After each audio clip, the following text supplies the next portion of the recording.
20 horas e 20 minutos nessa terça-feira de carnaval. E estamos aqui novamente para mais uma live do nosso Instagram para a gente falar sobre o atendimento do paciente com AVC. Então a primeira coisa importante é, se você está me ouvindo bem, já manda um cérebro nos comentários para eu ter certeza que você me ouve bem.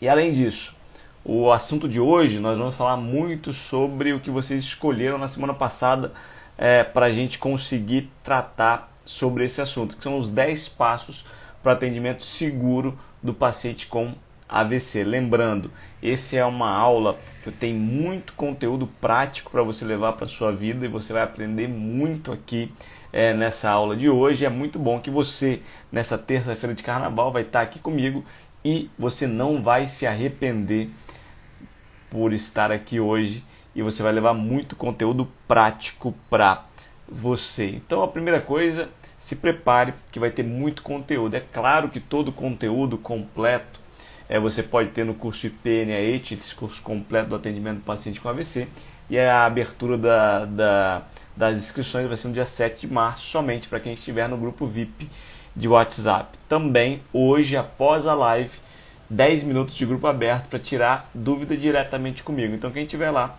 vai poder tirar suas dúvidas diretamente comigo no grupo VIP de WhatsApp. Então, ao final da live, vai lá no link da bio, clica no link e entre para esse grupo VIP de WhatsApp. A primeira coisa importante é que aqui a gente vai dividir muito conhecimento, porque eu sempre falo, conhecimento é a única coisa que ao dividir a gente multiplica.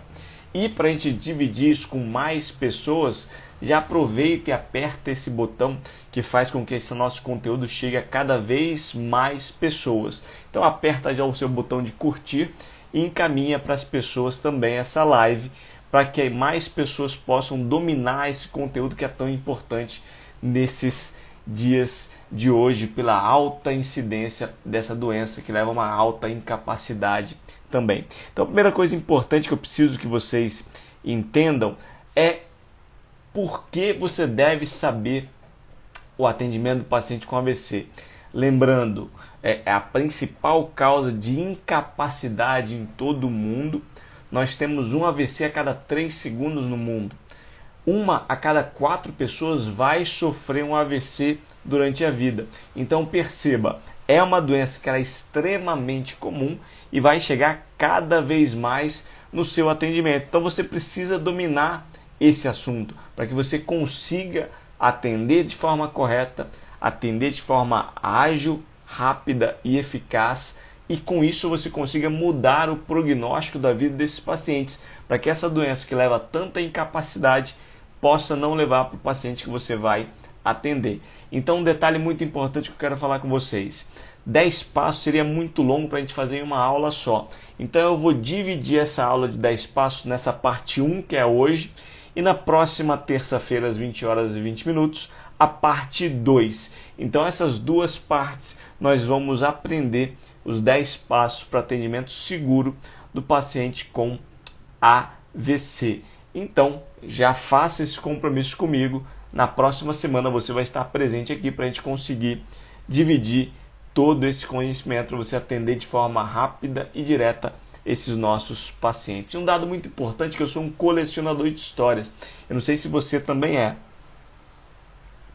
mas eu gosto sempre de coletar as histórias e eu preciso que você faça isso também. E vou mostrar em um desses passos como é importante esses dados da história. E eu sempre coleto muita história dos pacientes para saber o que houve. E se você tiver o conhecimento adequado, vai diminuir o número de histórias tristes que muitas vezes eu recebo, que, doutor, eu fui atendido no pronto atendimento e o médico não levou tão em conta os déficits do meu esposo, o déficit da minha esposa, e aí levou muito tempo até chegar no atendimento ideal. Então a primeira coisa, você precisa dominar esse tipo de atendimento. Então vamos lá, vamos agora para essa parte muito mais prática, depois dessa introdução, para que nós consigamos atender de forma direta esses pacientes. Então eu falei com vocês, nós vamos falar em 10 passos para que você consiga atender de forma segura os pacientes com déficit neurológico focal agudo, a principal causa, o AVC isquêmico. Então eu vou te dar 10 passos para que você consiga, a partir de hoje, dominar esse tipo de atendimento. Então, primeiro passo importante, lembrando, nessa live de hoje serão 5 passos e na live da próxima semana, os próximos 5. Então, o primeiro passo que é muito importante, que eu quero que você saiba, o primeiro passo é uma dúvida que é muito recorrente para todas as pessoas que começam a atender esse tipo de paciente. Primeiro é o suporte de oxigênio. Quando eu devo dar um suplemento de oxigênio para esses pacientes ou não? Então, o primeiro passo é o oxigênio. O que eu devo fazer? Primeiro dado importante. Se esse paciente tiver necessidade de uma via aérea avançada, intubação orotraqueal, você deve fazer, porque você deve prezar pela manutenção da vida desse doente. Ah, Igor, mas eu vejo às vezes muito neurologista reclamando que vai perder um pouco do parâmetro neurológico desses pacientes.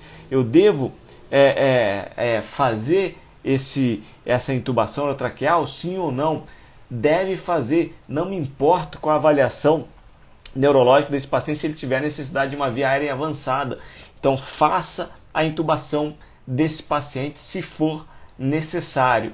Então, a maioria dos pacientes que chegam com déficit neurológico focal agudo por um AVC isquêmico não necessitam de via aérea avançada, mas se for necessário, a faça, porque você vai preservar a vida desse paciente. É claro que a avaliação neurológica fica muito difícil, mas existem técnicas para fazer a avaliação neurológica com paciente em intubação orotraqueal. Isso também é uma aula específica que eu não vou abordar hoje, mas tem dentro do curso IPNAH uma aula só para avaliação daqueles pacientes que estão em intubação orotraqueal ou em coma. Como avaliar esse tipo de paciente. Mas é a minoria dos doentes que terão a necessidade de uma via aérea avançada. E aí surge a grande dúvida, quando eu devo fazer um suporte de oxigênio para esses pacientes? Lembrando, você vai precisar realizar um suporte de oxigênio com muito catéter nasal de oxigênio somente se a saturação de oxigênio desse paciente estiver menor que 94%.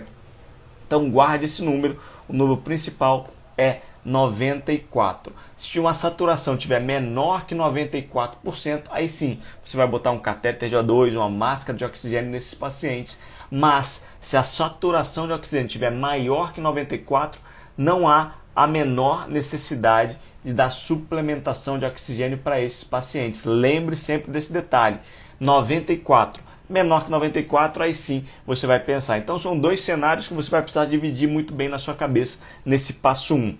Aqueles pacientes que necessitam de uma via aérea avançada, aí sim a via aérea avançada deve ser instituída para aqueles que possuem essa indicação, ou na maioria dos casos eu só vou deixar um suplemento de oxigênio, seja por catéter nasal, seja por máscara, para aqueles pacientes que tiverem uma saturação menor que 94%. Esse é o primeiro passo que muitas vezes você fica na dúvida. Será que eu devo colocar? Será que eu não devo? Então, se você colocar oxigênio para aqueles pacientes com uma saturação maior do que 94%, é proscrito, não se deve fazer. Você pode levar um gasto de dinheiro público desnecessário e não é necessário para esses pacientes.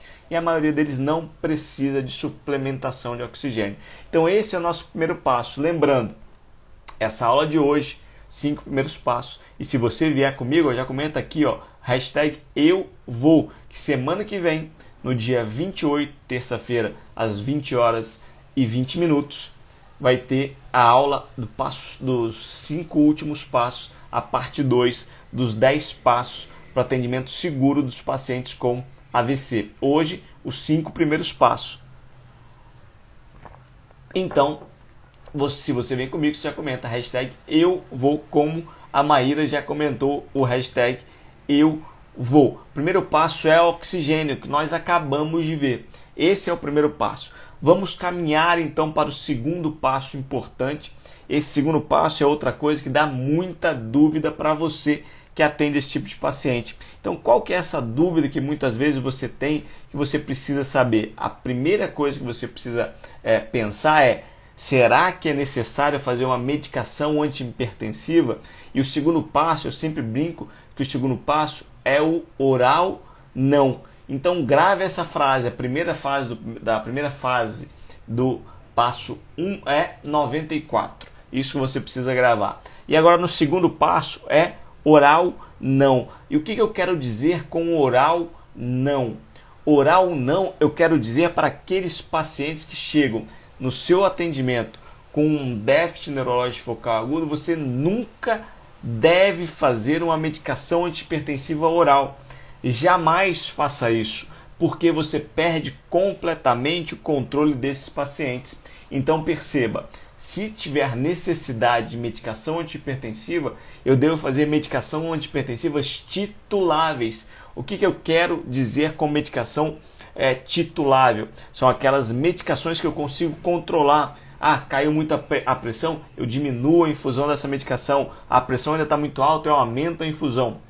As medicações tituláveis são aquelas medicações endovenosas e eu consigo controlar na bomba o quanto esse paciente vai ter de queda de pressão ou não. Já a medicação antihipertensiva oral, ela tem uma resposta muitas vezes idiosincrática, ou seja, um paciente pode responder com uma queda muito grande da pressão e outros não. E por isso eu posso perder o controle desses pacientes. Por isso você jamais irá fazer medicações antihipertensivas orais no atendimento desses pacientes com déficits neurológicos focais agudo. Então, jamais você irá fazer medicação antihipertensiva oral para esses pacientes. Então, eu só vou realizar se ele tiver em um outro protocolo, que é aquele protocolo de emergência hipertensiva. Qual é a definição? Déficit de lesão de órgão-alvo, pressão arterial sistólica maior que 220 ou pressão arterial diastólica maior que 120. Esse sim, eu devo fazer medicação antihipertensiva endovenosa titulável. Então perceba, nós vimos dois primeiros passos. Primeiro passo, qual que é? Suplementação de oxigênio. Lembra do número mágico de 94. E o segundo passo é oral não. Você jamais irá fazer medicações antihipertensivas orais para atendimento desse paciente, porque a resposta pode ser muito errática e esse paciente pode ter uma queda muito abrupta da pressão e aquele território cerebral que estava sofrendo por alteração da fluxo sanguíneo pode perder muito mais, porque as colaterais vão sofrer quando essa queda da pressão de forma abrupta. Então, primeiro passo, oxigênio. Segundo passo, oral não. E qual é o terceiro passo que a gente vai seguir aqui? O terceiro passo, eu vou contar uma história para vocês da época que eu fazia residência de neurologia. Era uma noite chuvosa, eu estava recém pegando o plantão no pronto-socorro lá da Santa Casa de São Paulo, onde eu fiz a minha residência de neurologia. Era aquela noite chuvosa típica de São Paulo. Eu cheguei no plantão. O plantão estava cheio, o meu jaleco, que estava mais preto do que branco, cheio de papel no bolso para as anotações que eu tinha, tanto dos pacientes que estavam internados na enfermaria, quanto os pacientes que eu estava pegando lá no pronto atendimento, no pronto-socorro. E eu fui começar, peguei o plantão e fui começar a avaliar aqueles pacientes da emergência, que era aquele paciente que era normalmente mais grave. Comecei a avaliar aqueles pacientes e eu estava lá por volta de 8 e pouco da noite. Eu escuto uma voz que vem: quem que é o residente da neurologia que está de plantão hoje? Eu falo: sou eu, era o residente da clínica me chamando. Ele falou: tem uma suspeita de AVC lá no banquinho. O banquinho era uma região que chegava os pacientes da porta e iam para dentro do pronto-socorro, eram colocados nesse local para essa avaliação inicial. Primeira coisa que eu já fiquei chateado é uma suspeita de AVC, é um protocolo de déficit neurológico focal agudo. É isso que nós devemos chamar esses pacientes, porque eu não sei qual é o diagnóstico. Então, dentro do protocolo de déficit neurológico focal agudo, ele pode ser um AVC isquêmico, ele pode ser um AVC hemorrágico, uma hemorragia intraparenquimatosa, pode ser uma hemorragia subaracnoide. Isso vai depender do caminhar da investigação. Lá no passo 8 a gente vai descobrir isso na próxima semana, 20 horas e 20 minutos, terça-feira, a gente vai ver esses passos mais para frente. E aí eu fui lá avaliar esse paciente. Eu cheguei, o residente da clínica estava ao meu lado, eu fui conversar com a paciente e do lado dela era uma senhora de 83 anos de idade e ao lado dela estava a filha. Ela veio me contar a história: doutor, por volta de 6 da tarde a gente estava jantando e aí a minha mãe, na hora que ela foi começar a comer, o braço dela ficou meio fraco, a boca entortou e a voz dela começou a ficar ruim, ela ficou um pouco sonolenta e eu trouxe ela rápido aqui para avaliação. E nessa hora que eu fui coletando a história, eu já fui pedindo, olha, já pega 2 acessos venosos, já fui orientando, a gente vai ver no passo 4 daqui a pouco porque esses 2 acessos venosos, mas eu já pedi para fazer isso e pedi uma lanceta e furei o dedo da paciente para ver um dado muito importante. Enquanto eu ia coletando, eu fui coletando a glicemia capilar dessa paciente e esperando enquanto eu coletava esses dados. Então, por volta de 6 horas da tarde, começou com os sintomas de uma paresia do lado direito, um desvio da rima labial e uma alteração de fala e uma sonolência. E ela chegou. Enquanto isso que eu estava coletando, se ela usava alguma medicação, se tinha alguma outra história importante, saiu o resultado da glicemia capilar. A glicemia capilar veio de 34. E aí 34 é uma glicemia alta, baixa, ou muito alta, high? O que vocês acham que uma glicemia capilar de 34? Nesse terceiro passo que é muito importante para a gente conseguir avaliar esse tipo de paciente. Então, é uma glicemia muito baixa. Nesse mesmo momento eu peguei 4 ampolas de H50 e já fiz no acesso venoso. Na época da residência a gente tem muito trabalho, a gente faz quase tudo nesses pacientes. Então eu já comecei a repor a glicemia desse paciente. Fez 4 ampolas de H50. Nesse exato momento a paciente já começou a ficar mais desperta, já começou a movimentar melhor o braço, começou a falar melhor, e aí a filha já veio, me deu um abraço, nossa doutor, obrigado, o que você fez? Coitado, o residente da clínica ficou sem saber onde enfiar a cara, porque ele não dominava esses 10 passos para o atendimento seguro do paciente com AVC. E o terceiro passo, que é um dos mais importantes, são 2 exames que são obrigatórios você fazer para todo paciente que possui déficit neurológico focal agudo. Quais são, então, os 2 principais, os 2 exames obrigatórios que eu devo fazer? Primeiro exame que é obrigatório, que ninguém esquece, é o exame de imagem. Isso a gente vai falar lá na frente, na próxima semana. Mas um outro exame que é extremamente importante é a glicemia capilar, que é esse passo 3. Obrigatoriamente, você deve fazer a glicemia capilar para todos os pacientes que chegam para sua avaliação, porque a hipoglicemia é um mimetizador de AVC. Então, aquelas pessoas, principalmente idosas, podem simular ou podem ter um déficit neurológico focal simulando um AVC, mas pela hipoglicemia. E perceba, eu fiz o diagnóstico ali durante essa avaliação inicial e ali eu já tratei. E aí a paciente já começou a melhorar. Perceba, a glicemia capilar é um dos exames obrigatórios, além do exame de imagem. São os 2 exames que são obrigatórios. Se você está curtindo, já aperta o coração aqui para mim, e porque quanto mais você apertar esse botão de coração aqui, não precisa ser tímido, não precisa ficar com medo que vão cobrar de você nada. Aperta porque mais pessoas vão aprender esses conhecimentos, essa live vai chegar a cada vez mais pessoas. Então, lembra, a Luciana já mandou ali top, Edilson mandou o cérebro, como sempre. Então é isso, lembrando para vocês, terceiro passo é a glicemia capilar ou o DESO obrigatório, fazer em todo o paciente, para você não comer bola e errar o diagnóstico da hipoglicemia pensando que é um déficit neurológico focal por uma AVC isquêmico ou um AVC hemorrágico. Um detalhe muito importante que eu quero falar com vocês. Todos esses conceitos você vai aprender de forma rápida, direta, com aulas didáticas no meu curso IPNH. E a turma dessa primeira turma de 2023, ele vem muito melhor. Eu complementei o curso com mais de 17 aulas, estão já incluídas já dentro do curso, e você que entrar, você vai ter a possibilidade de aprender todos esses conceitos do atendimento do paciente com AVC, com déficit neurológico focal agudo, para você nunca mais errar nesse tipo de atendimento. Lembrando, as inscrições para a primeira turma do curso IPNH 2023 vão ser abertas no dia 7 de março, uma terça-feira, somente para as pessoas que estiverem no grupo VIP de WhatsApp. O link está na minha bio. Então, entre para o grupo VIP de WhatsApp para você poder ter a oportunidade de entrar para essa primeira turma de 2023.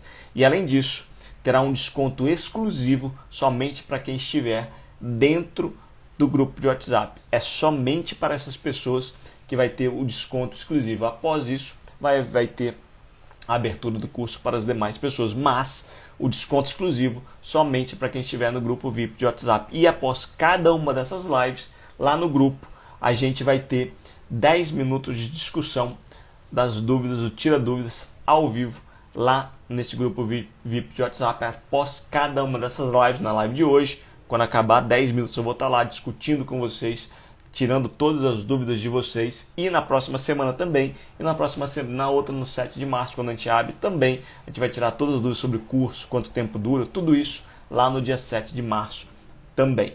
Então nós vimos aqui 3 passos. O primeiro, o oxigênio, você já viu, lembra do 94.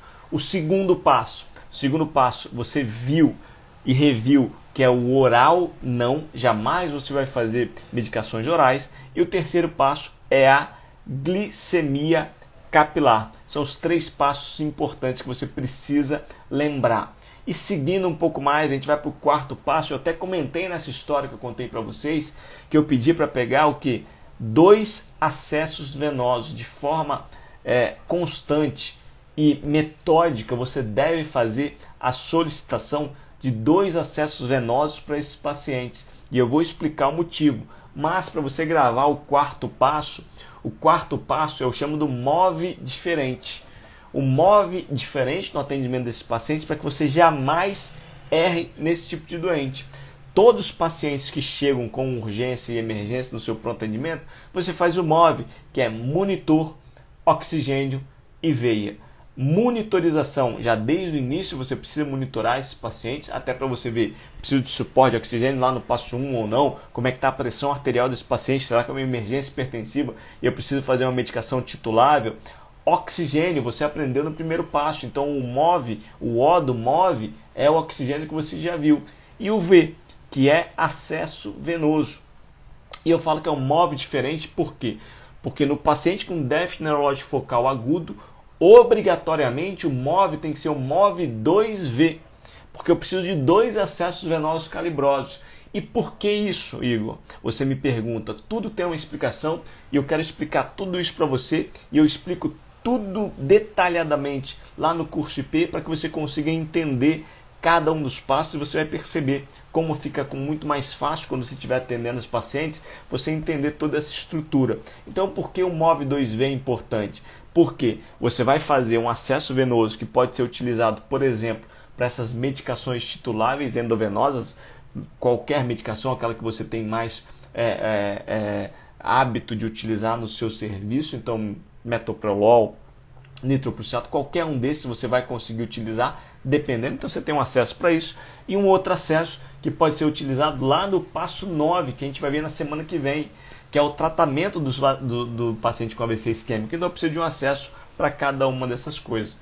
E além disso, você viu no passo da glicemia capilar, no passo 3, que você pode tratar utilizando um desses acessos a medicação, a glicose hipertônica GH50 em um desses acessos. Então vamos seguir. O quarto passo é o MOVE 2V, monitor, oxigênio, veia, mas é um MOVE diferente, é o MOVE 2V. Esse é o quarto passo que você precisa saber. Dúvidas aí até agora? Alguém está com dúvida? Pode mandar no chat aí que eu vou responder a cada uma das dúvidas. Já quero saber, tem auxiliado vocês com esse conhecimento que eu tenho passado aqui para vocês?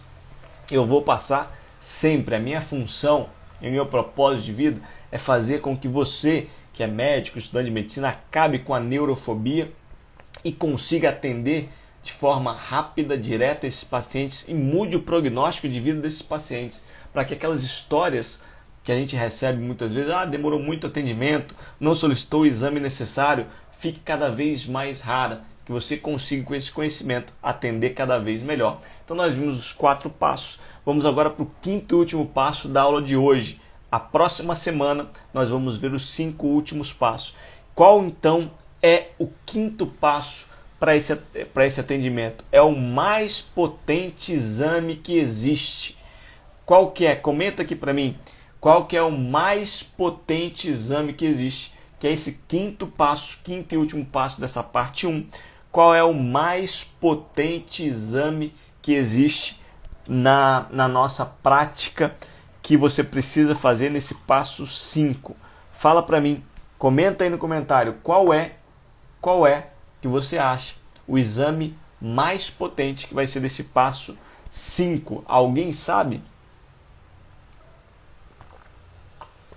A Angélica mandou tomo. Margarida mandou exame de imagem, tomo. Qual é esse exame? Alguém dá mais?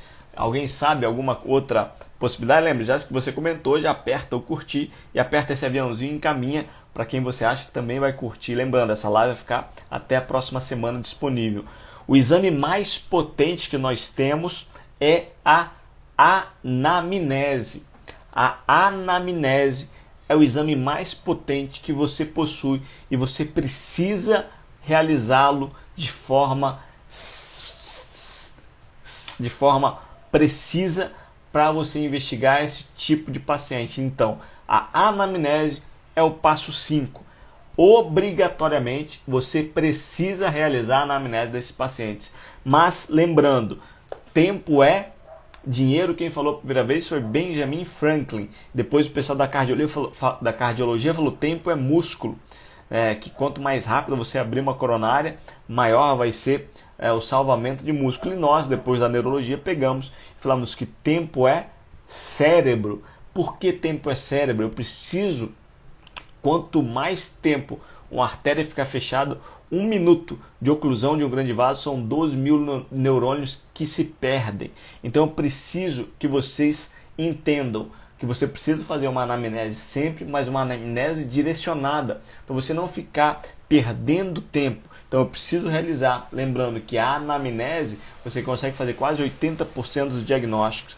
E na anamnese, você vai precisar tirar alguns dados importantes, porque tempo é cérebro. Tempo é cérebro. Eu preciso atender de forma rápida esses pacientes para eu conseguir mudar o prognóstico de vida desse paciente e da família que vai recebê-lo depois. Então, como eu devo fazer essa anamnese? Eu preciso ter alguns dados muito importantes que eu preciso coletar. Um dos dados mais importantes que você precisa saber é o ictus, o horário do início dos sintomas. Que horas começou o sintoma? Nesse momento é que dispara o cronômetro desse paciente. Não é a hora que ele chegou no seu pronto-socorro, não é a hora que você viu, não é a hora que o SAMU chegou para atendê-lo, é a hora que começou o sintoma neurológico, o déficit neurológico focal agudo. Esse é um dado que vai precisar estar presente na sua anamnese, na sua evolução, em todo lugar, em negrito, você precisa saber, porque isso vai mudar muito a forma de tratamento. Lá no passo 9 a gente vai falar sobre isso também, mas você precisa entender que o ictus, o horário do início dos sintomas, é um dos dados mais importantes. Ah, mas Igor, o paciente às vezes está afásico, não interessa. Pergunta para o cara que atendeu do SAMU, pergunta para o familiar, para o papagaio, para o cachorro, não interessa. Você precisa ter essa informação escrita. Qual foi o horário do início dos sintomas? Eu preciso que essa história esteja bem descrita para definir lá na frente, nos passos que nós veremos na próxima semana, às 20 horas e 20 minutos. Quem estiver comigo já comenta que eu vou na próxima semana para ver os 5 últimos passos para o atendimento seguro do paciente com AVC.